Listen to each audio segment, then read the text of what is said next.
시청자 여러분 안녕하십니까. 센 경제 현장의 임동석입니다. 우리 국내 증시가 1200선을 눈앞에 두며 사흘째 강세 행진을 이어갔습니다. 오늘 코스피 지수는 20포인트가 오르며 1194.28을 기록했는데요. 연초 휴가와 함께 정부의 새 정책에 대한 기대감까지 더해지면서 그 상승 탄력은 더욱 강해지는 그런 모습이었습니다. 오늘 센 경제 현장에서는 정부가 발표한 녹색 뉴딜 사업 내용과 시중은행들의 중장기 외화 채권 발행 재개 관련 소식을 자세히 다뤄보도록 하겠습니다. 자, 먼저 정부가 4대강 살리기 등 36개 녹색 뉴딜 사업을 벌여서 일자리를 총 96만 개를 만들겠다고 발표했습니다. 이를 위해서 4년간 50조 원을 집중 투입할 계획이라고 하는데요. 자, 어떤 내용인지 상세히 청해서 들어보겠습니다. 서울경제신문 홍병문 기자입니다. 안녕하세요. 네, 안녕하세요. 네, 오늘 이명박 대통령 주재로 연새해 첫 국무회에서 녹색 뉴딜 사업이 확정이 됐는데요. 자, 그 핵심 사업이 무엇인지, 구체적인 내용이 무엇인지 짚어주십시오. 네, 오늘 새해 첫 국무회의에서 통과된 내용인데요. 핵심 사업은 4대강 살리기와 녹색 교통망 구축 등 9개입니다. 또 각각 핵심 사업들과 관련된 27개 연계 사업이 있고요. 그래서 모두 36개의 사업으로 구성됐습니다. 정부는 이 녹색 뉴딜 사업에 오는 2012년까지 모두 50조 원을 투입해 일자리 96만 개를 창출할 방침이라고 합니다. 먼저 이들 개별 사업 중 규모가 가장 큰 사업으로는 4대강 살리기와 주변 정비 사업을 들 수 있는데요. 18조 원이 투입된다고 합니다. 또 이곳에서 약 28만 개의 일자리도 생긴다고 합니다. 두 번째로는 녹색 교통망 사업인데요. 경북 호남 고속철도를 조기 개통하고 전국 자전거 도로 네트워크 등을 만든다는 내용입니다. 모두 11조 원이 투입돼 일자리 16만 개가 창출된다고 합니다. 이 밖에 녹색 국가 정보 인프라 사업, 대체 수자원 확보와 친환경 중소댐 건설, 그린카드 개발과 태양열 지열 등 신재생 에너지 보급, 그리고 폐기물 자원 재활용에 대한 투자도 확대된다고 합니다. 이 밖에 에너지 전략형 친환경 건물의 보급 확대, 도시화천을 친환경 생태하천으로 복원하는 사업 등도 추진된다고 합니다. 정부는 이들 9개 핵심 사업의 구체적인 추진 방안을 위기관리 대책회의를 통해 확정할 방침이라고 합니다.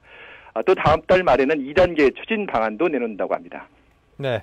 자, 일각에서는 이 녹색 뉴딜 사업을 두고 두 마리 토끼를 잡을 수 있는 그런 정책이다라는 표현도 쓰던데요. 그 속뜻이 무엇인지 궁금하네요. 녹색 뉴딜이라는 말은 녹색과 뉴딜의 합성어입니다. 녹색은 저탄소, 친환경, 자원 전략 등으로 대표되는 성장 전략을 의미하고요. 뉴딜은 일자리 창출용 대규모 공공투자 사업을 뜻합니다. 단기적으로는 경기 침체에 대응하고 중장기적으로는 성장 동력을 확보하자는 그런 뜻에서 두 마리 토끼를 노리는 사업이라고 볼 수 있는 것이죠. 최근 세계적인 이슈인 지구온난화 문제나 친환경 개발에서 우리 정부가 적극적인 노력을 펼치고 있다는 홍보 효과도 누릴 수가 있어서 일석이조 이상의 효과를 얻을 수도 있을 것으로 보입니다. 단기적으로는 경기 침체에 적극적으로 대응하고 장기적으로는 성장 동력을 확보하자는 양수 겸장이라는 그런 비유도 나오고 있습니다. 녹색 성장이 새 정부 주요 화두로 자리 잡은 것은 지난해 8월 15일부터인데요. 이명박 대통령이 건국 60주년 기념사에서 녹색 성장 시대를 열어야 한다. 이렇게 밝혔고요. 이후 한승수 국무총리도 녹색 성장을 국정과 경제 운영의 기준으로 삼아야 한다. 이렇게 말했습니다. 그 뒤로 각 부처가 분야별로 녹색 엔진 찾기에 나서면서 녹색 뉴딜 정책이 구체적인 모습을 드러내기 시작했습니다. 오늘 국무회의에서 확정된 내용은 각 사업 간 중복 투자를 방지하기 위한 실천 방안을 만들자는 뜻에서 연관성이 있는 그 업무끼리 묶어놓은 일종의 녹색 정책 패키지라고 할 수 있습니다. 네. 자, 그런데 녹색 뉴딜이 사실 이명박 대통령이 지난 대선 후보 때부터 내세웠던 이 성장 정책을 살짝 그 이름이나 포장만 좀 바꾼 게 아닌가라는 그런 지적이 있는 게 또 사실이고요. 네. 야, 그리고 이제 사업 재정이 한 50조 원 정도 든다라고 하는데 이 돈을 어떻게 확보할지도 궁금합니다. 네, 오늘 강만수 기획재정부 장관 등 관련 부처 장관이 모두 참석한 그 정부 청사 별관 브리핑에서 그런 지적들이 많이 나왔습니다. 네. 일단 성장 정책을 포장만 바꾼 것 아니냐 이런 지적에 대해서 강 장관은 결코 그런 것은 아니다. 일반 복지 지출의 경우 남는 게 없지만 녹색 사업은 SOC 투자, 사회 간접 자본 투자 지출을 하는 것이고 결국 발전의 동력이 되는 것이 남기 때문에 일반적 복지 지출보다는 배의 효과를 거둘 수 있다. 이렇게 답했습니다. 정부의 일반적인 지출은 그 자체 지출로 끝나지만 녹색 뉴딜 산업은 발전의 동력이 생기기 때문에 소탐대실의 사업이 아니다. 이런 뜻이죠. 오늘 기자들과의 일문일답에서는 투자 재정 확보 문제에 대한 우려의 시선도 그렇게 적지는 않았습니다. 50조 492억 원 규모 이런 재정 확보 문제와 관련해서 정부는 일단 국고에서 37조 5,411억 원, 지방비에서 5조 2,724억 원, 민자 7조 2,357억 원을 충당하기로 했는데요. 이 같은 무리한 지출 확대가 재정 건전성에 문제를 야기할 수 있다. 이런 비판이 적지 않습니다. 더구나 재정부가 올해 재정 수지가 당초 예상보다 3조 원 늘어난 24조 8천억 원의 적자를 낼 것으로 전망하고 있습니다. 무리한 녹색 뉴딜 사업으로 적자폭만 늘어날 수 있다. 이런 우려가 큰 상황입니다. 네. 정부는 위기 관리 대책회의를 열어서 일단 연도별로 예산 소요, 국비, 지방비, 민자 등 배분 비율 등을 조정하겠다. 이렇게 밝혔지만 지금과 같은 그 경기 침체 분위기에서 앞으로 4년 동안 매년 한 11조 원 이상이 이 분야에 투입되어야 되는데 재원 마련이 그렇게 쉽지는 않을 것으로 보입니다. 무엇보다도 오늘 나온 녹색 뉴딜 사업이 그 일자리가 대부분 단순직 고용에 그친다는 점이 아주 아쉬운 대목입니다. 정부 발표대로 한다면 올해부터 약 2012년까지 녹색 뉴딜 사업에서 96만 개의 일자리가 나온다는 얘기인데요. 이 일자리가 대부분 단순 생산직 등 일회성에 불과하다는 게 전문가들의 지적입니다. 정부는 2012년까지 정확하게는 95만 6,420명을 고용한다고 발표했지만 내면을 들여다보면은 고용의 질은 좀 열악한 편입니다. 건설 단순 생산직이 전체의 95%가 넘는 91만 6,156명이나 되고요. 전문 기술 관리직은 3만 5,270명에 불과합니다. 그리고 요즘 문제가 되는 청년 실업이 있죠. 청년 실업과 관련해서는 녹색 뉴딜에서 15세, 29세 사이의 청년층은 9만 8,820명이 고용된다고 합니다. 이 가운데 8만 8,867명이 건설 단순 생산직이어서 청년층의 일자리 또한 일회성에 그칠 가능성이 아주 커 보입니다. 기획재정부 관계자는 단순직이 많지만 사업 과정에서 전문직을 늘리려는 노력도 병행할 것이다. 이렇게 말했지만 앞으로 좀 두고 볼 대목이라고 할 수가 있습니다. 네. 자, 일자리 수는 대폭 늘어날 수도 있겠지만 실질적으로 좀 눈이 갈 만한 그런 일자리 수는 좀 제한될 수밖에 없다. 그런 설명으로 이해를 해도 되겠습니까? 네, 우려가 되는 대목이라고 할 수가 있죠. 예. 자, 지금까지 서울경제신문의 홍병문 기자의 도움 말씀 청해 들었습니다. 정말 고맙습니다. 네, 감사합니다. 네. 네, 그리고 국책은행에 이어서 시중은행들도 올 상반기 중에 중장기 외화 채권을 공모 방식으로 발행하는 방안을 검토하고 있다고 합니다. 이에 따라서 그동안 막혀 있었던 해외 공모 시장을 통한 달러 조달이 가능해질지 관심이 모이고 있는데요. 자, 서울경제신문 문승관 기자와 이야기 나눠보겠습니다. 안녕하세요. 예, 안녕하십니까. 네, 지난해 리먼 브라더스 파산 보호 신청 후에 막혀 있던 국내 은행들의 외화 조달이 다시 기재기를 켜고 있다고요. 네, 시중은행들이 지난해 9월 리먼 브라더스 사태 이후 중단된 중장기 외화 채권 발행을 재개하려는 움직임을 나타내고 있습니다. 아직은 해외 시장 여건이 크게 개선되지 않았지만 서서히 분위기가 나아질 것이라는 전망 때문인데요. 해외 공모 시장도 서서히 풀리면서 투자자들도 나타나고 있는 것으로 보입니다. 네, 자, 그렇다면 가장 중요한 것은 해외 공모 시장의 분위기가 아닐까 싶은데요. 네, 전문가들은 국제 중장기 차입 시장이 조금씩 열릴 가능성이 있다며 아직까지 해외 공모 시장의 분위기는 지난해와 비교해 크게 나아지지는 않았다고 평가하고 있습니다. 그러나 점차 시장 분위기가 개선될 것으로 전망하고 있으면서 정부도 1월에서 2월 중 국책은행, 공기업, 정부 등이 차례로 중장기 외화 차입에 나서는 방안을 고려 중이라고 밝히는 등 지난해보다는 시장의 안정을 되찾으면서 공모를 통한 외화 차입 여건이 나아질 것으로 보입니다. 특히 시중은행들은 산업은행과 수출입은행이 해외 채권 발행에 물꼬를 튼다면 해외 시장에서 투자자들을 대상으로 로드쇼를 하는 방안도 검토하고 있는데요. 미국과 유럽 등 선진 3개국 시장을 통한 외화 조달 이외에도 투자 수요처가 있는 곳이라면 어디든지 태핑, 즉 수요 조사를 통해 외채를 적극 발행한다는 계획입니다. 네. 자, 그렇다면 구체적으로 지금 이를 준비하고 있는 은행들은 어디입니까? 네, 구체적으로 움직이고 있는 곳은 주로 이제 국책은행인 산업은행과 수출입은행입니다. 산업은행과 수출입은행은 1월에서 2월 중 각각 10억 달러 안팎의 중장기 외화 차입에 나섭니다.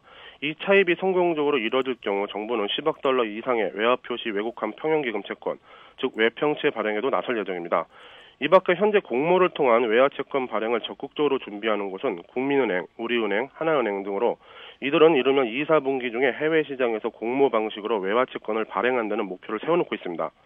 현재 추진 중인 산업은행과 수출입은행의 외화 채권 발행 성공 여부를 지켜본 후 구체적인 수요 조사에 들어갈 예정인데요. 이들 은행은 시장 여건 등을 감안해 최소 1억 달러에서 최대 5억 달러 사이에서 외채를 발행할 계획입니다. 하나은행은 현재 아시아계 투자자들을 대상으로 1억 달러 규모의 해외 채권 발행을 준비 중이고요. 신한은행도 올해 상반기에는 만기가 돌아오는 외화 채권 규모가 크지 않지만 여건이 허락된다면 중장기 채권을 발행할 방침입니다. 농협도 다른 시중은행들의 발행 여부와 조건 등을 살펴본 뒤 가세할 것으로 보입니다. 네. 자, 그런데 정부가 지난해 시중은행들과 그 양해각서를 체결하고요. 외화 조달 시에 지급 보증을 서기로 했었는데 단 한 건의 보증도 시중은행들은 받지를 않았었습니다. 그 이유는 무엇입니까? 네, 말씀하신 대로 지난해 11월 리먼브러더스 사태 이후 정부는 시중은행과 양해각서를 맺고 지급 보증을 통해 외화 차입을 더 수월하게 할 수 있는 길을 열어놓았는데요. 실제로 시중은행들은 정부 지급 보증을 달고 외화 차입을 받은 사례가 단 한 건도 없었습니다. 공모 시장 자체가 얼어버려 정부 지급 보증을 받고도 외화를 조달할 수 없었던 점도 있었지만 시장 경성이 완화될 것으로 보이는 올해에도 은행들은 정부의 지급 보증 카드를 꺼리고 있는 모습입니다. 은행들은 정부의 지급 보증으로 외화를 차입할 경우 정부와의 양해각서 기간 연장으로 경영 간섭을 받을 수 있어 보증받기를 부담스러워하고 있습니다. 은행들은 올해 공모 조달에 정부 지급 보증을 받을지 아니면 자체 신용으로 할지 가장 큰 고민이라며 국책은행들의 발행 상황을 본 후 판단하겠다는 입장입니다. 이에 따라 산업은행과 수출입은행의 외채 발행이 시중은행들의 모델이 될 가능성이 높은데요. 현재 산업은행은 정부 보증 아래 외채 발행을 추진하는 반면 수출입은행은 정부 보증 없이 해외 차입을 추진하고 있습니다. 은행들은 통상 3년에서 5년 정도의 만기로 해외 채권을 발행하고 있는데 정부의 지급 보증을 받으면 양해각서가 연장될 가능성이 높다며 경영 측면에서 부담스러운 것이 사실이라고 털어놓고 있습니다. 또 은행들은 정부의 지급 보증을 받으면 나중에 자체 신용을 내세워 채권을 발행하기가 더 어려워질 수 있고 정부의 지급 보증을 받으면 1%의 보증료를 내야 하기 때문에 자금 조달 비용이 늘어난다는 것도 부담스럽다고 밝히고 있습니다. 따라서 은행들이 정부의 지급 보증을 받고 해외 공모 시장으로 나설지는 좀 더 지켜봐야 할 것으로 보입니다. 네. 자, 지금까지 서울경제신문 문승관 기자로부터 자세한 소식을 전해 들었습니다. 고맙습니다. 네. 자, 그리고 GM대우차 등 이 대기업들의 이제 가동 중단이 상당히 길어지고 있는 바람에 곳곳에서 많은 어려움의 소리들이 터져나오고 있습니다. 아마도 우리나라 이제 뭐 공업이든 어떤 업종이든지 간에 굉장히 힘들지 않은 곳이 없을 텐데요. 자, 우리나라의 대표적인 공업단지들 가운데 이제 남동공단이라고 있죠. 인천과 경기 지역의 대표적인 공단 중에 하나 있는데요.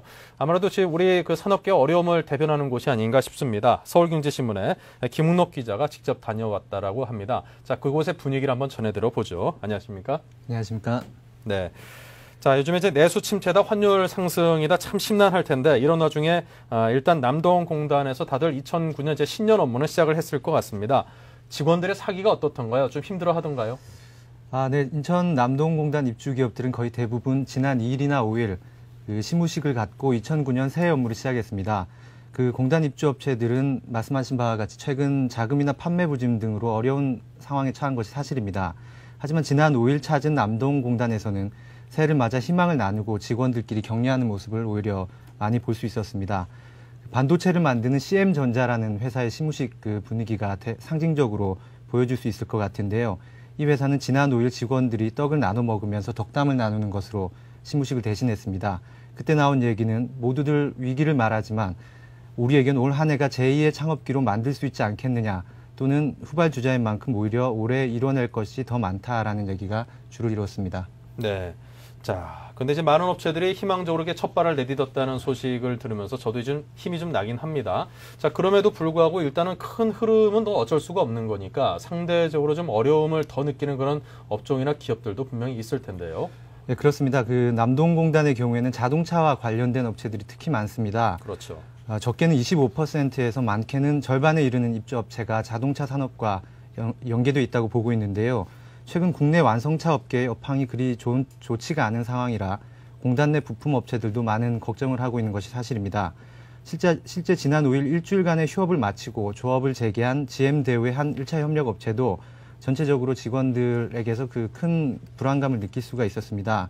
이 업체의 경우 최대 거래 업체인 미국의 부품 회사가 최근 경영 위기에 빠지면서 사업 계획 작성조차 어려움을 겪고 있습니다. 이에 따라 직원들은 일감이 혹시나 행여 떨어지진 않을까 걱정하는 모습이 역력했습니다. 하지만 이들 역시 최근 미국 자동차 업계 빅3에 대한 지원이 가시화되고 있는 만큼 2009년 전체적인 상황은 지난해 말보다 더 나아질 것이라고 한편으로 기대를 하고 있었습니다. 네. 아무래도 이제 기업을 이끄는 또 경영주 입장에서는 직원들의 사기 진작에도 상당히 많은 신경을 써야겠고 또 앞에 또 잘 끌고 가야 되지 않겠습니까? 자, 이제 경기가 살아나는 것이 이제 모든 업체들의 소망일 텐데요. 자, 그렇다면 남동공단 입주 업체들의 어떤 소망이나 바람 같은 것들이라면 어떤 것들이 있던가요? 네, 공단 입주업체들은 공통된 세수공 과제로 납품 단가 연동제와 중소기업에 대한 투자를 확대하는 것을 꼽았습니다. 네. 지난 한 해 원자재가 인상으로 인해서 중소기업들은 많은 어려움을 겪었습니다. 그랬었죠. 예, 중소기업들은 대기업과 대등한 위치에서 납품 단가를 협력할 수 있다, 논의를 할 수 있어야 한다고 주장을 하고 있고, 이를 위해 협상권을 개별 중소기업이 아닌 협동조합에 위임하는 연동제를 실시해야 한다고 주장하고 있습니다. 이와 더불어 대출보다 중소기업에 대한 투자를 확대해야 한다는 의견도 많았습니다. 현재 겪고 있는 중소기업 자금난의 핵심은 자금 조달이 대출에 집중돼 있기 때문에 금융기관에 의존할 수밖에 없는 구조라는 데 있습니다. 그래서 은행들은 담보 위주로 대출을 해주기 때문에 올해만큼은 대출 위주의 자금 지원보다 중소기업에 대한 투자를 활성화하는 그런 방안을 활성화해야 한다고 입을 모았습니다. 네, 자, 이러한 어려움들이 많이 좀 해결이 됐으면 좋겠고요. 그리고 이제 거래하는 대기업들에서도 웬만하면 현금 결제를 제때 딱딱 해주는 것도 또 중소기업들에게는 큰 힘이 되겠죠. 자, 지금까지 남동공단에 직접 다녀온 서울경제신문 김은옥 기자와 이야기를 나눴고요. 앞으로도 이제 산업계 현장 소식을 많이 좀 전해주시길 부탁드리겠습니다. 고맙습니다. 고맙습니다. 네, 이어서 오늘의 경제 지표를 살펴보겠습니다.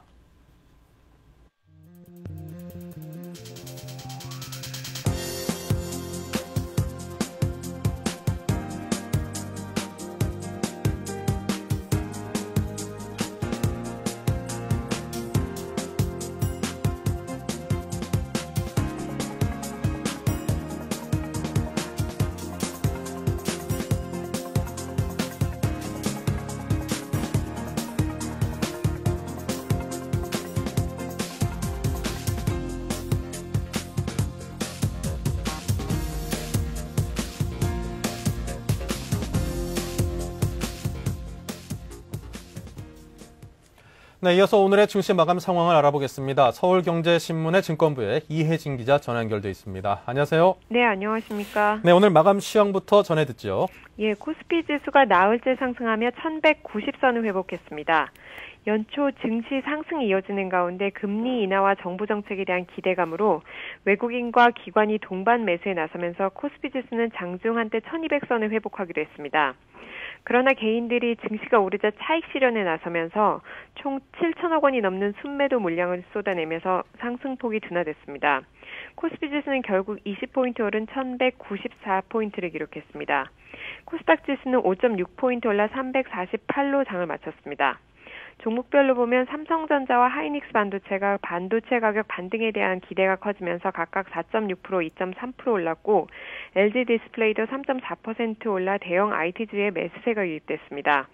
또 정부가 녹색 뉴딜 사업을 발표한 가운데 시멘트 수요가 증가할 것이다라는 예상으로 인해서 시멘트주들이 강세를 나타내기도 했습니다. 네. 자, 그리고 요즘 들어서 이제 외국인들의 매수세가 상당히 긍정적인 호재로 받아들여지고 있는데요. 어떤 종목을 얼마나 샀고 또 앞으로는 어떤 방향으로 흘러갈 것으로 전망을 하고들 있던가요? 예, 최근 지수 상승의 1등 공신은 외국인 투자자들이었습니다. 외국인들이 국내 주식시장에서 사들인 금액은요, 지난해 29일부터 올해 6일까지 총 5거래일 동안 1조 원이 넘는 금액을 사들였습니다. 외국인들이 5거래일 연속 순매수한 것은 지난 2007년 4월 이후 최장 기록인데요. 또 규모 면에서도 오늘 매수한 금액은 지난해 9월 이후 최대 규모입니다. 이런 외국인들의 매매 변화는 지난해 11월 말부터 감지되기 시작했는데요. 11월 26일 이후 오늘까지 외국인들의 순매수 규모는 2조 원이 넘습니다. 그동안 이렇게 팔기만 했던 외국인들이 매도를 멈추고 오히려 대규모 순매수를 보이자 외국인들이 셀코리아에서 바이코리아로 돌아선 게 아니냐라는 이런 기대감이 나오고 있는데요. 아직은 아니라는 게 대부분 전문가들의 진단입니다. 네. 이번 연말연시에 외국인 매수세가 이제 유입되고 있는 이유는 금융위기가 터지면서 한국 비중을 줄였던 외국인 투자자들이 연초가 되면서 포트폴리오를 조정하는 과정에서 다시 조금 늘리는 수준이다. 이렇게 설명하고 있고요. 또 한국의 경우 지난해 환율 변동성이 커서 외국인들이 투자를 꺼렸는데 이후 좀 환율이 안정되면서 긍정적인 시각을 갖게 된 것으로 보입니다. 그러나 중요한 점은 현재 장세가 지수가 오르기 때문에 이제 너도 나도 따라서 하는 모멘텀 장세이지 펀더멘털을 이끌고 가는 장세가 아니기 때문에 조만간 시작될 미국과 한국의 4, 4분기 실적 시즌이 지나봐야 외국인들의 기조적인 매세가 이어질지 가늠할 수 있을 것 같습니다. 네. 자, 그리고 투자 펀드 가운데 요즘 들어서 이제 주식형 펀드보다는 또 채권형 펀드가 상대적으로 인기라는 소식도 있던데요. 예, 주가 상승에 대한 확신이 없는 투자자들이 안정적이면서 은행 금리보다 높은 수익을 기대할 수 있는 채권형 펀드에 좀 몰리고 있습니다. 자산운용협회에 따르면 채권형 펀드는 지난 2일까지 한 주 동안 6천억 원이 넘는 순유입을 기록하면서 3주 연속 순유입세를 보였습니다. 월간으로는 작년 12월 한 달간 200억 원이 넘는 순유입을 기록해서 7개월 만에 순유입으로 전환했습니다. 그 채권형 펀드는 경기 부양을 위한 공격적인 금리 인하가 이뤄지면서 채권 투자 수익률이 호조를 보이면서 투자자들의 관심을 끌고 있습니다. 일부 채권형 펀드의 경우에는 8에서 10%의 수익을 올리고 있는 데다가 최근 그 증시 반등에도 불구하고 그 장기적으로는 투자 불확실성이 큰 주식형 펀드 대신에 투자자들의 관심을 당분간 받을 것으로 보입니다. 네. 자, 지금까지 이혜진 기자와 이야기 나눴습니다. 오늘 돈 말씀 고맙습니다. 감사합니다. 네, 이어서 뉴스 단신을 이어가겠습니다.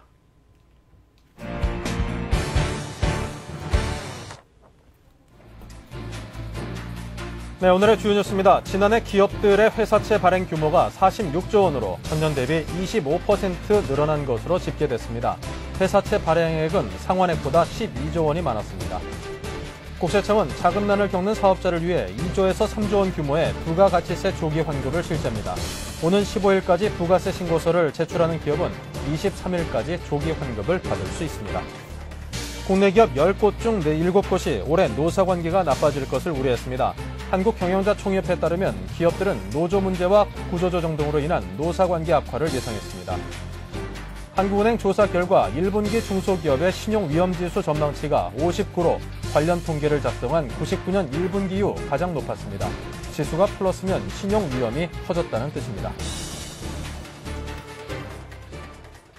네, 잠시 후 증시전략센터를 이어가겠습니다.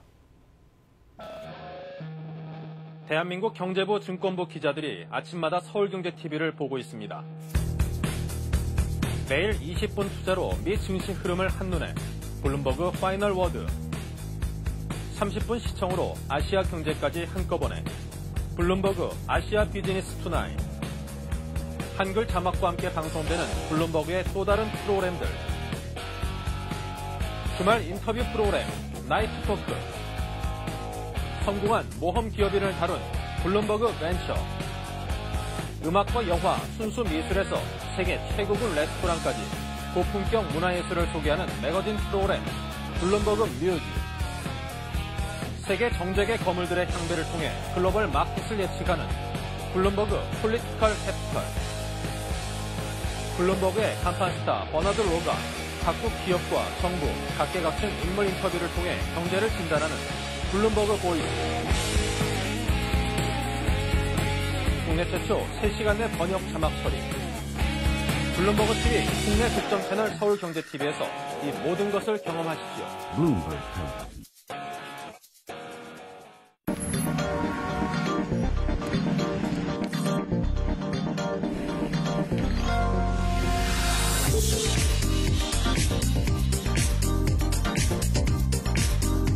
블룸버그 TV 국내 독점 채널 서울경제TV.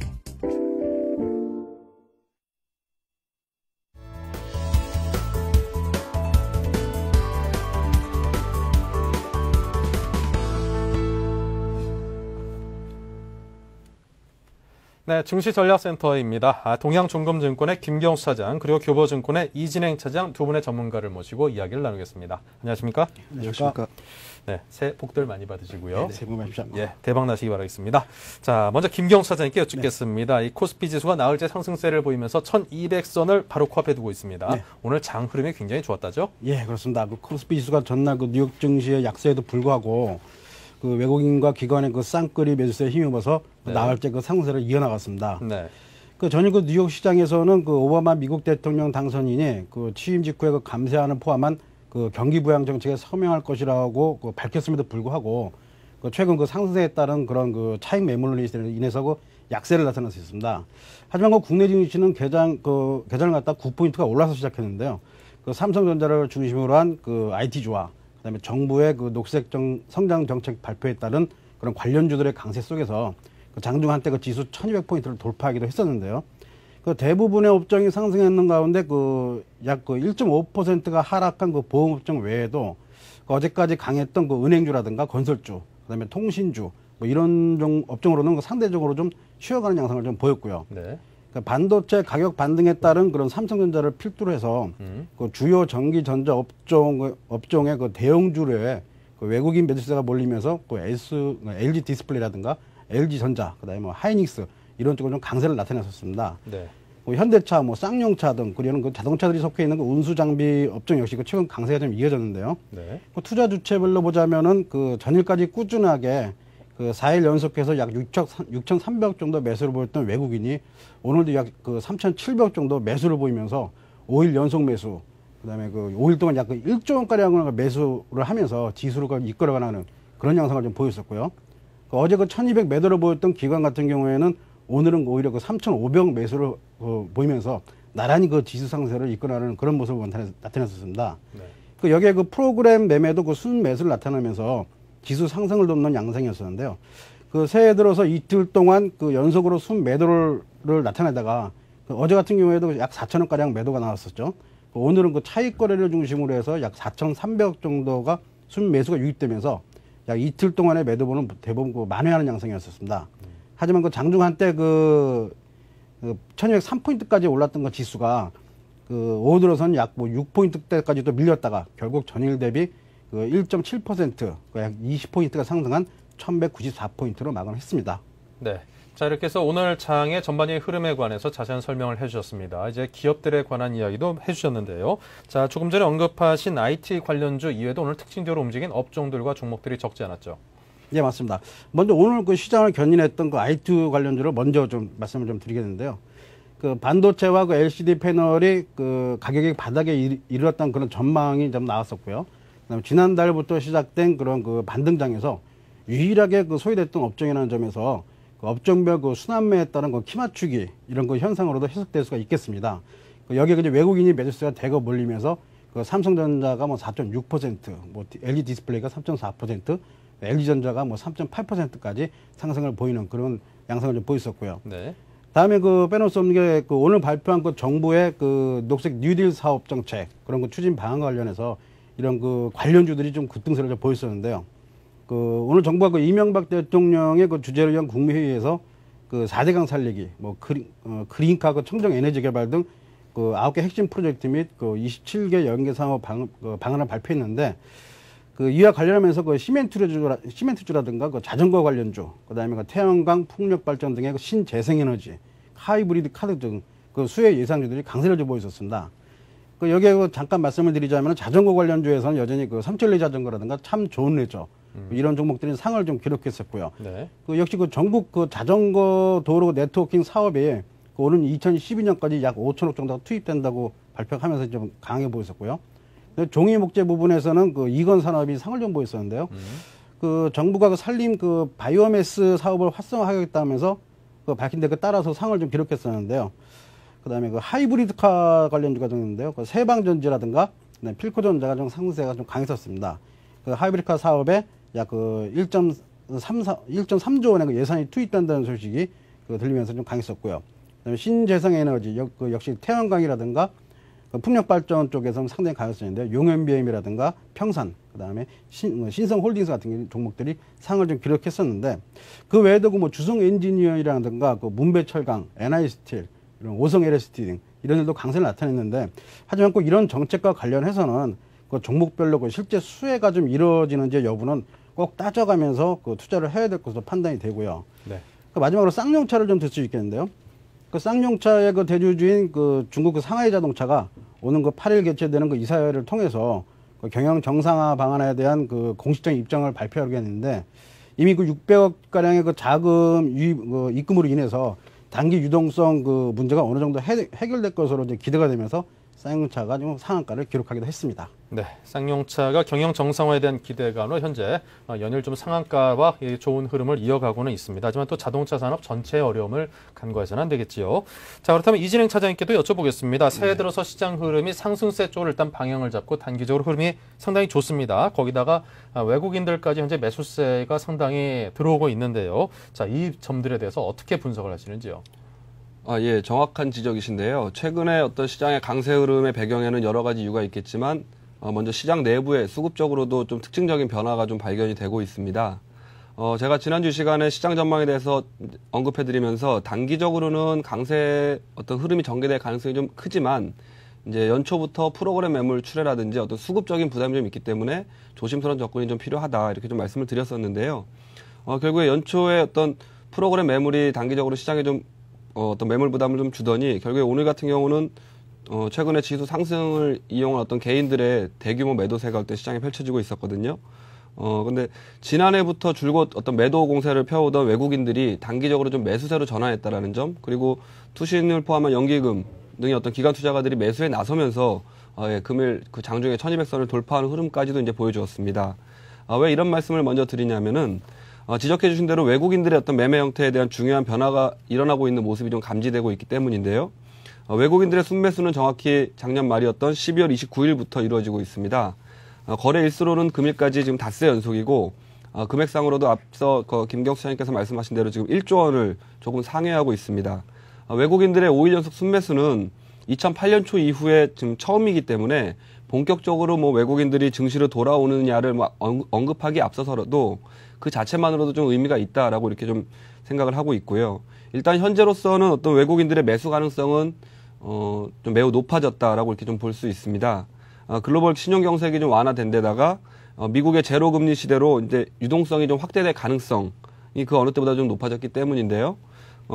외국인들은 또 1월 효과를 비롯한 신년의 기대감으로 인해서 항상 1월에는 좀 매수하는 경향이 있어 왔습니다. 그래서 현재 시점에서는 아주 매력적인 좀 상황으로 보고 있지 않는가 하는 좀 분석을 해보고 있고요. 외국인이 이제 본격적으로 국내 시장에 들어온 1992년도 이후로 한번 분석을 해보니까 1월 달에 매도 우위를 보였던 적은 1995년과 작년도 2007년, 재작년이었던 2007년 두 번뿐이었습니다. 따라서 지난 17년 동안을 좀 분석을 해보면 1월 달에 매수했던 확률은 15번에 발생했기 때문에 한 88% 정도 이렇게 확률적으로는 그런 어떤 매수 우위의 성향을 좀 보여왔었고요. 또 외국인들에 있어서 또 한 가지 매력적인 점은 아마도 환율 효과가 아닐까 이렇게 좀 생각을 하고 있습니다. 국내의 경우도 환율 급등 이후에 이제 주가가 하락하면서 환차익까지 얻을 수 있는 어떤 일석이조의 기회가 좀 제공되고 있기 때문으로 이렇게 좀 풀이가 되고 있는데요. 지금과 같은 상황이 다소 유사했던 98년도 말 어떤 IMF 때도 외국인들이 공격적으로 국내 주식을 사면서 지수 상승을 좀 이끈 바가 있었습니다. 원달러 환율은 현재 고점 대비해서 약 13% 정도 하락해서 이제 1,300원 부근에서 횡보하는 모습을 좀 보여주고 있는데요.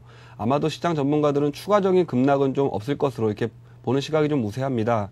따라서 현 시점에서는 원달러 환율만을 감안한 현 시점에서의 어떤 그 제한된 하락이 예상되기 때문에 외국인들 입장에서는 이제 앞으로는 이제 그 매력도가 아주 커질 것 같지는 않아 보이는 것이 또 하나의 좀 분석이고요.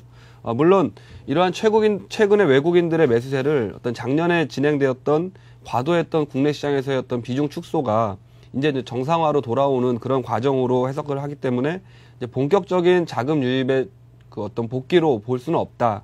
이런 또 시각도 있고요. 그리고 지난 12월부터 진행되었던 외국인들의 어떤 순매수 기조는 대차장고 상한을 위한 매수 유입세 정도로 이렇게 크게 의미를 두지 않는 어떤 시각들도 있습니다. 그러나 향후에 어떤 외국인들의 매수 흐름은 금리 인하라든지 어떤 경기 부양책 등에 의해서라도 단기적으로는 좀 더 지속될 것으로 이렇게 좀 생각을 하고 있고요. 그렇지만 이제 경제 상황이나 환율 움직임 등을 고려할 때는 외국인들이 과거와 같이 아주 공격적으로 국내 시장에 대응하기보다는 소극적이거나 이제 간헐적으로 어떤 이슈에 따라서 이렇게 좀 그런 매수세 유입이 좀 진행될 가능성이 좀 높지 않나 이렇게 좀 생각이 됩니다. 따라서 현 시점에서 어떤 외국인들 매수가 가져다주는 의미를 굳이 이제 다시 한번 분석을 해본다면 그 시장 수급에는 아마 상당 부분 좀 도움이 될 것으로 이렇게 좀 전망이 되고 있습니다. 다만 그 어떤 외국인들이 현재 시장을 주도하고 있는 상황은 또 아니기 때문에 그 외국인들이 어떤 지속적인 매수세가 시장의 상승을 이끄는 데는 어떤 한계가 있을 것으로 보이고요. 결론적으로 외국인들의 어떤 매매 패턴은 우리가 참고할 수는 있지만 이것이 시장 전체의 어떤 방향성하고 연결시키기에는 아직까지는 좀 무리가 있어 보이는 그런 상황입니다. 네. 자, 그렇다면 이제 내일 장에 대한 전망이 중요할 텐데요. 우리 김경수 사장님께서는 내일 장을 어떻게 전망을 하시는지요? 네, 지난 바로 전고점 1200포인트대에서 그 돌파를 실패한 후에 오히려 1100이 깨졌다가 다시 재차 그 1200포인트를 넘보고 있는 그런 그 시점인데요. 네. 그 최근 단기간에 100포인트가 넘게 상승한 코스피가 그 1200포인트대 그 매물벽을 단번에 뚫고 올라갈지는 솔직히 좀 더 두고 봐야 할 것인데요. 네. 그 추가적인 상승을 위한 새로운 재료는 그 없는 상태에서 그 단지 수급에 의해서만 그 올라가고 있는 양상인데 그 1200포인트대 그 두통 매물대를 뚫느냐는 그 이번 주말 정도에 가서는 그 방향이 좀 나타날 것으로 판단이 됩니다. 그 더군다나 다음 주부터는 그 어닝 시즌에 좀 돌입을 하게 되는데 이 역시 증시에 큰 죄송합니다. 이 역시 그 증시에 큰 도움은 좀 안 될 것으로 예상이 되고 있고요. 그 다만 그 최근 외국인의 그 연속해서 강하게 매수세를 보고 있다는 점에서는 그 수급을 안전시키고 있다는 그 점에서는 상당히 긍정적으로 보여지고 있고요. 그리고 이번 주에 그 이슈로서는 역시 그 목요일에 있을 옵션 만기일과 그다음에 금요일에 금통위의 그 금리 인하가 되겠는데요. 그 옵션 만기일 날에는 의외의 그 프로그램 매도세가 점쳐지고 있는 상황에서 한 차례 그 변동성이 확대될 수가 있겠고요. 금리는 현 단계에서 약 0.5포인트 정도 이상의 그 인하가 예상이 되는데 결론적으로 지수의 상승 시에는 추가적으로의 그 추격 매수를 좀 자제를 좀 하시고 정책 관련주라든가 아니면 그 역시 지수 반등 시에 제일 먼저 움직이는 업종 그 여전히 그 철강, 그 건설, 조선 이런 그 증권, IT 쪽의 그 순환매를 이용한 그 매매가 좀 바람직해 보이는데요. 철강은 역시나 그 포스코를 중심으로 한 동국제기라든가 두산 관련주, 그다음에 건설은 역시나 그 GS건설이나 대림산업을 중심으로 해서 금호산업이나 삼성물산 이런 종목 쪽이고요. 조선은 그 오늘 오후에 좀 상당히 강하게 치고 올라왔었던 그 대우조선해양이나 삼성중공업 이런 쪽을 좀 보시면 되겠고요. 그 대우증권이나 그 미래에셋증권, 그다음에 동양증권 같은 건 증권주 쪽도 그 증권주 쪽으로 해서 순환매 갔다가 지금 그 바람직해 보이는데 특히 그 외국인이나 그 기관이 동시에 매수하는 그런 업종이나 종목으로 접근하는 것이 좀 유리할 것으로 좀 판단이 됩니다. 네. 자, 그렇다면 이진행 차장께서는 또 어떤 시각을 갖고 계신지 여쭤봐야겠죠? 네, 먼저 투자 전략 간단히 좀 말씀드리겠습니다. 일단 네. 시장은 1300선까지 단기 목표를 좀 높여서 잡아보자고 이렇게 좀 말씀을 드리겠고요. 네. 따라서 조정 시 일단 매수 관점으로 접근하시되 내일 모레 옵션 만기가 있기 때문에 그 전에 어떤 장중이 한 차례 좀 크게 출렁거릴 좀 가능성도 좀 있어 보입니다. 또 제 개인적으로는 이제 다음 주 정도까지는 어떤 오바마 대통령 취임 전까지 어느 정도 시장이 좀 상승 흐름을 이어가지 않을까 좀 생각이 들고요. 다만 이제 개인 투자자분들이 오늘도 7,500억 가까운 좀 순매도를 보여줬는데 그 외국인들과 기관들이 어떤 이것을 다 매수로 대응해주는 관점에서는 추가 상승 여력이 조금 더 있어 보입니다. 다 우려되는 모습은 이제 개인 투자자들이 뒤늦게 좀 이제 흥분하셔가지고 이제 3일 이상 막 급등한 종목들 또 이미 호재성 뉴스가 나오거나 어떤 증권사 매수 추천 레포트들이 이런 나오면서 막 대량 거래가 수반되는 종목들에 대한 접근은 아주 단기적인 어떤 매매 이외에는 좀 추격 매수는 좀 자제하시는 것이 좋겠다라고 생각이 들고요. 또 상승 추세가 이어지는 종목군들 가운데서 이제 하루 이틀 조정받은 종목들 중심으로 해서 매수 전략을 취하시는 편이 좋겠습니다. 끝으로 대형주 중에서 이제 관심 종목 세 종만 좀 소개를 드리면요. 네. 예, 그 삼성물산과 현대제철, 삼성테크인을 좀 제시해드리겠는데요. 최근에 어떤 기관이나 외국인들의 동시 매수세가 강하게 유입되는 종목들이기 때문에 단기적으로 관심을 가져보시는 것이 좋아 보입니다. 네, 아무래도 연초 랠리가 좀 더 이어진다라면 외국인과 기관이 끌고 오는 쌍끌이 장세일 가능성이 많으니까요. 기관과 외국인이 동시에 순매수하는 이런 종목군들에 대해서 관심을 좀 압축해 보는 것도 분명히 효과는 있을 것으로 예상이 됩니다. 자, 지금까지 김경수 차장과 이진행 차장 두 분을 모시고 자세한 이야기 들어봤습니다. 고맙습니다. 감사합니다. 네, 잠시 전하는 말씀 듣고 센 시장 분석을 이어가죠. 대한민국 경제부 증권부 기자들이 아침마다 서울경제TV를 보고 있습니다. 매일 20분 투자로 미 증시 흐름을 한눈에 블룸버그 파이널 워드 30분 시청으로 아시아 경제까지 한꺼번에 블룸버그 아시아 비즈니스 투나잇 한글 자막과 함께 방송되는 블룸버그의 또 다른 프로그램들 주말 인터뷰 프로그램 나이트 토크 성공한 모험 기업인을 다룬 블룸버그 벤처 음악과 영화, 순수 미술에서 세계 최고급 레스토랑까지 고품격 문화예술을 소개하는 매거진 프로그램 블룸버그 뮤즈 세계 정재계 거물들의 향배를 통해 글로벌 마켓을 예측하는 블룸버그 폴리티컬 캐피털 블룸버그의 간판 스타 버너드 로가 각국 기업과 정부, 각계각층 인물 인터뷰를 통해 경제를 진단하는 블룸버그 보이스 국내 최초 3시간 내 번역 자막 처리 블룸버그 TV 국내 득점 채널 서울경제TV에서 이 모든 것을 경험하십시오. 나에게 맞는 재테크 방법을 찾고 계십니까? 재테크 매거진 이것이 돈이다에 시선 고정하십시오. 서울경제신문 경제 전문 기자가 전하는 생생한 재테크 정보 뉴스인 뉴스. 재테크 궁금증을 풀어보는 Q&A 시간. 요일별로 특화된 코너를 마련해 깊이 있는 재테크 정보를 제공합니다. 알짜 부동산 매물 소개 코너 투자 승부처 현장을 가다. 예비 창업자를 위한 길라잡이 창업 돈이 보인다. 실제 사례를 통해 재무 설계의 기본을 보여주는 헬로우 머니 코치. 떠오르는 신흥 투자처 미술품 투자를 소개하는 미술 재테크. 대한민국 대표 재테크 프로그램 재테크 매거진 이것이 돈이다와 만나십시오. 서울경제TV에서만 보실 수 있습니다.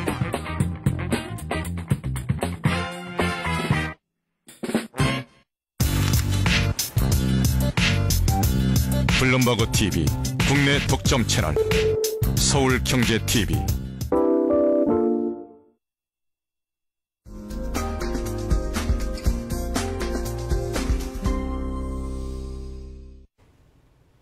네, 전문가와 함께 시장 상황을 보다 더 종합적으로 들여다보도록 하겠습니다. LIG 투자증권 투자전략팀의 변종만 과장 모셨습니다. 안녕하십니까? 네, 안녕하십니까? 네. 새해 들어서 주식시장의 흐름이 상당히 좋습니다. 우리 투자자들이 그래도 좀 마음이 밝아지는 듯한데요. 이제 가장 관심이라고 하면 이런 상승세가 앞으로 좀 더 추세적으로 꾸준히 이어질 수 있을까? 이게 굉장히 궁금합니다. 어떻게 보십니까? 네, 기축년 새해 우리 주식시장의 출발이 매우 좋습니다. 네. 첫 거래였던 1월 2일에 3%가량 코스피가 상승을 했었고요. 그다음에 어제도 한 2%가량 죄송합니다. 1.4% 정도 상승을 했었고, 네. 오늘도 한 2% 정도 상승하면서 3거래일 연속 새해 들어서 상승을 했습니다. 장중에 1200포인트 선을 돌파를 시도하기도 했습니다. 지난 12월 22일 만에 한 8거래일 만에 처음이었는데요. 새해 들어 이처럼 주가가 크게 상승한 데는 세 가지 정도의 이유를 생각해 볼 수 있을 것 같습니다. 우선 지난 연말부터 미국 주식시장의 상승 흐름이 이어지고 있다는 점과 구조조정 가속화로 인한 불확실성 해소감 기대, 그리고 1월 2일과 5일 그리고 오늘에 거쳐서 외국인 투자자들의 순매수가 이어졌다는 점이 그것이 될 것입니다. 네, 전반적으로는 지난해 전 세계적으로 폭락한 주식시장이 금융위기 극복과 경기 부양 과정에서 올해는 좀 반등하지 않겠느냐라는 전망이 좀 작용하고 있는 것 같습니다. 네. 그렇지만 아직 그 시장의 리스크 프리미엄은 좀 낮아지지 않고 있는데요. 각국의 금리 인하 정책으로 인해서 지표금리들은 많이 좀 낮아졌지만 지표금리 대비 회사채 금리 차이에서 볼 수 있는 리스크 프리미엄은 여전히 높은 수준에 있기 때문에 아직은 위험 자산에 대해서 투자자들의 마음이 바뀌지 않았다라고 좀 보여주는 측면이 있습니다. 따라서 당장의 추가적인 상승에 대해서는 다소 제한적인 시각을 가질 필요가 있어 보입니다. 네. 자, 그리고 업계 구조 조정이 이제 화두가 되고 있는데 건설사라든가 중소조선 업종에 대한 이제 구조 조정이 본격적으로 이루어질 기미를 보이고 있습니다. 자, 이러한 사실들을 우리 주식시장에 미치는 영향은 어떨까요? 네, 건설사와 중소조선사에 대한 구조 조정이 구체적인 기준이 제시되면서 그 속도가 빨라질 걸로 보입니다. 이런 점이 반영되면서 최근에 은행주가 초강세를 보이기도 했고요. 건설주가 상승하기도 했습니다. 그렇지만 일단 구조조정을 통한 그 불확실성 해소라는 측면에서는 산업 내 디스카운트가 해소될 수도 있겠지만 어쨌든 구조조정의 과정에서 실업이라든가 인원 감축과 같은 고통스러운 과정을 겪을 수밖에 없습니다. 현재 수출에 대해서도 크게 기대할 게 없는 상황에서 내수까지 위축된다면 이런 과정 속에서는 실물 경기 회복이 더뎌지는 결과가 나타날 수 있다는 점도 함께 고려해야 될 것입니다. 네. 자, 이번 주에는 옵션 만기일도 예정이 되어 있고요. 그리고 한국은행의 금융통화위원회도 함께 자달이 잡혀 있는데, 자, 거기서 또 어떤 결정들이 또 어떤 시장에 영향들이 미쳐질지 상당히 궁금합니다. 네, 프로그램 매수가 좀 재밌게 됐습니다. 과거 경험에서 보면은 배당락 이후에 프로그램은 매도 쪽으로 방향을 틀었었는데요. 이번 같은 경우는 어제는 3,300억 원 가량의 프로그램 매수 차익 잔고 청산이 있었지만 오늘은 다시 4천억 원 이상 프로그램 차익 거래 매수가 들어왔습니다. 이만큼 시장의 변동성을 키우고 있는 상황인데요. 어쨌든 내일 모레 있을 선물 옵션 만기일까지는 주식시장은 프로그램 매물에 의해서 변동성이 확대되는 양상을 보일 가능성이 높아 보입니다. 또 한 가지 1월 9일 있게 될 금통위에서 다시 금리를 인하할 것으로 예상이 되는데요. 일본과 미국이 사실상 제로금리를 선언한 상황이고요. 우리도 아직 인플레이션에 대한 우려가 크지 않다는 점에서 이번에 50bp가량 추가적인 금리 인하가 단행될 것으로 보입니다. 네. 금융시장이 아직은 제 기능을 찾지 못했다는 점에서 이번 금리 인하가 당장 리스크 프리미엄을 낮추지는 못하겠지만 어쨌든 정책금리 인하로 인해서 자금난을 겪고 있는 산업 부분에는 큰 도움이 될 가능성도 있다고 보여집니다. 네. 자, 그리고 지난 한 해 동안 우리 증시 하락의 주범이라고 하면 이제 그중 하나 외국인들의 매도세를 분명히 꼽을 수밖에 없을 것 같습니다. 근데 연초 들어서 외국인들이 사들이고 있단 말이죠. 네. 이게 또 의미가 적지 않을 것 같은데요. 네, 외국인 매수세가 심상치 않습니다. 지난 연말 이후 5거래일 동안 1조 원 가까이 순매수를 보였고요. 네. 이런 현상들은 우리 주식시장의 수급 측면에서 상당히 도움되는 부분이 분명히 있습니다. 외국인들은 지난해 내내 주식을 팔면서 우리 주식시장 하락의 원인으로 작용을 했는데 최근 같은 분위기가 이어진다면 다시 시장의 분위기가 반전되는 거 아닌가 하는 기대도 해볼 수 있을 상황입니다. 네. 그렇지만 지금 외국인들의 매수세가 기조적으로 변했다라고 보여지기에는 좀 이른 감이 있다고 보여집니다. 오늘과 같은 최근의 매수세를 살펴보면 금융기관의 유동성 공급으로 인한 펀드 환매 요구 감소 가능성을 생각해 볼 수 있고요. 네. 또 한 가지는 반도체 가격이 저점 대비 20%가량 상승하면서 IT 비중을 확대한 데 따른 결과로 볼 수도 있습니다. 어찌됐든 12월 주식시장이 반등하는 과정에서도 외국인들의 매수는 순매수는 3일 정도 이어지기도 했었던 점을 생각을 한다면 아직은 외국인 순매수가 우리 주식시장에 대한 시각을 바꾸었다라고 보기에는 좀 이른다고 생각하고 있습니다. 네. 자, 그리고 이제 금리 인하라는 그런 또 호재도 분명히 이제 앞으로 좀 예상을 해볼 수도 있을 것 같습니다. 한국에서 앞으로 조치를 취할 만한 그런 여유가 좀 있어 보이는데요. 또 금리와 관련해서 우리 투자자들이 또 앞으로의 전략을 어느 정도는 세운 채 대응을 해야지 효율적이지 않을까요? 네, 금리 인하가 있게 되면 말씀드린 대로 이제 구조조정이 필요하거나 유동성 위기에 있는 산업 내에 자금이 공급될 수 있다는 측면에서는 긍정적으로 작용할 수가 있고요. 네. 또 증권주나 보험주와 같이 채권 자산을 가지고 있는 회사들에게도 평가 이익이 늘어난다는 측면에서는 긍정적으로 작용할 수가 있습니다. 네. 그렇지만 시장 전체적으로는 아직 경기 부양에 대한 그 정책이 구체적으로 실행되지 않고 있고요. 또 그 효과가 발휘되기까지는 더 긴 시간을 필요로 한다는 점에서 좀 생각해 보아야 될 부분이 있습니다. 아마 경기 부양에 의한 결과가 나타나기 이전에 투자자들은 보다 나빠진 기업 실적과 경제 지표를 마주할 가능성이 많습니다. 이러한 관점에서는 투자자들은 좀 더 방어적인 전략을 쓸 필요가 있고요. 최근과 같이 외국인 순매수로 인해서 주가가 상승할 때는 해당 업종이나 종목에서 이익 실현을 일정 부분 할 필요가 있어 보입니다. 네. 그러니까 지금 정부에서 전 세계적으로 경기 부양을 위한 온갖 정책들이 지금 나오고 있기 때문에 그에 대한 기대감으로 지금 증시가 상당히 좋은 모습을 보이고는 있지만 그 경기 부양책들의 어떤 효과가 실질적으로 우리가 느낄 수 있고 시장에 반영이 되기까지는 상당한 시차가 존재할 것이고 네. 그 시차를 감안한 보수적인 자세를 유지를 해야 된다. 네, 이렇게 그렇습니다. 정리해 볼 수 있겠습니까? 네, 그렇습니다. 예, 자 지금까지 LIG 투자증권 투자전략팀의 변종만 과장으로부터 현재 좋은 장세를 유지하고 있는 현 장세에 대한 대응 전략까지 상세하게 청해 들어봤습니다. 고맙습니다. 네, 감사합니다. 네, 우리 금융시장이 그래도 연초 들어서 상당히 급속히 안정세를 찾고 있는 그런 모습입니다. 주식시장의 상승 탄력도 상당히 강하게 유지가 되고 있고요. 원달러 환율도 비교적 하락하면서 안정세를 찾고 있는 그런 모습을 보이고 있습니다. 자, 오는 8일로 예정돼 있죠. 한국은행 금통위에서도 추가 금리 인하 기대감을 가져볼 수 있겠고요. 자, 정부의 녹색 성장 추진 또한 우리 금융시장에 그런 좋은 영향을 미치고 있습니다. 이렇게 좀 안정감을 찾고 있는 연초의 상승세와 안정감이 꾸준히 연중 내내 유지가 됐으면 하는 그런 바람을 가지고 오늘 여러분께 인사를 드리도록 하겠습니다. 오늘 시청해주신 여러분 고맙습니다.